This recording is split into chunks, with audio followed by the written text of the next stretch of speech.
السلام عليكم ورحمة الله وبركاته أصحابتو دمانتين أدبان إني سلامية وأن إذن سود وينينا وأنيجي صاحبك إيمان تهلكن يوسف قول طبعا waxaan rabnaa barnaamijyo fara badan in aan idagala qayb qaadano iyo siyaasadda guud ee dalka halka uu marayo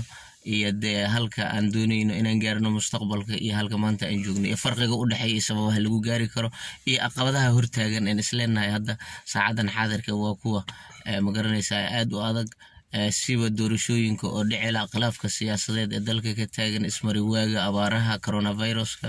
iyo waxyaabo fara badan baan leenahay aad meeshan ku lafa gurtaan hadoo alle idmano saaca soo socdo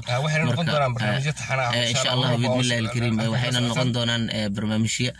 taxana ah oon kaga hadli doono magaranaysaa weekly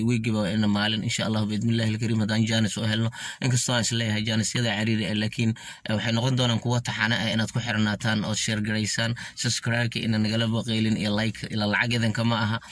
idinkana dhagihiin asi toosno ama haysan fikirka anagana halku ka khaldan yahay commentiga aad noogu reebtaan iyo waxay ansaxanahay